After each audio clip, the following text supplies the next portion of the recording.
放行的第一天，我们出发了，从湖北襄阳到天水，一共是894公里。这里是湖北襄阳，看看我们车上的行李都塞满了，后备箱也是满的，车顶上也是满的。据说2/3都是我的行李。买点零食。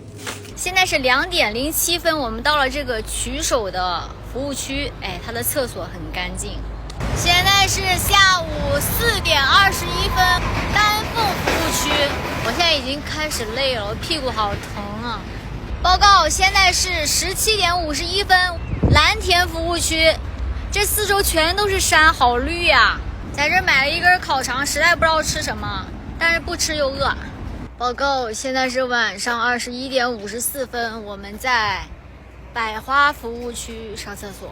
23点43分，我们终于到天水市了。光在这找停车场就找了半个小时。那个酒店它不带停车场，但它上面写的是免费停车场。然后我们问他停在哪儿，他说停在火车站的停车场里面。但是火车站的停车场里面又限高2.1米，然后我们的车正好就是2.1米，没办法，然后就一直在这绕找停车位。我的天呐，这边多少有点高反，头疼，然后再加上耳朵胀胀的，有点那种鼓气的感觉，反正不太舒服。你明天买2个放冰箱里。来，现在楼下卖的麻辣羊7号。小哥电烧像哄小孩。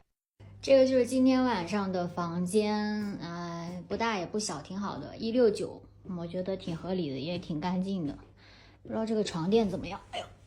哎呦，这个床垫真舒服。哇，这个是今日花费，你们帮我算一下花了多少钱？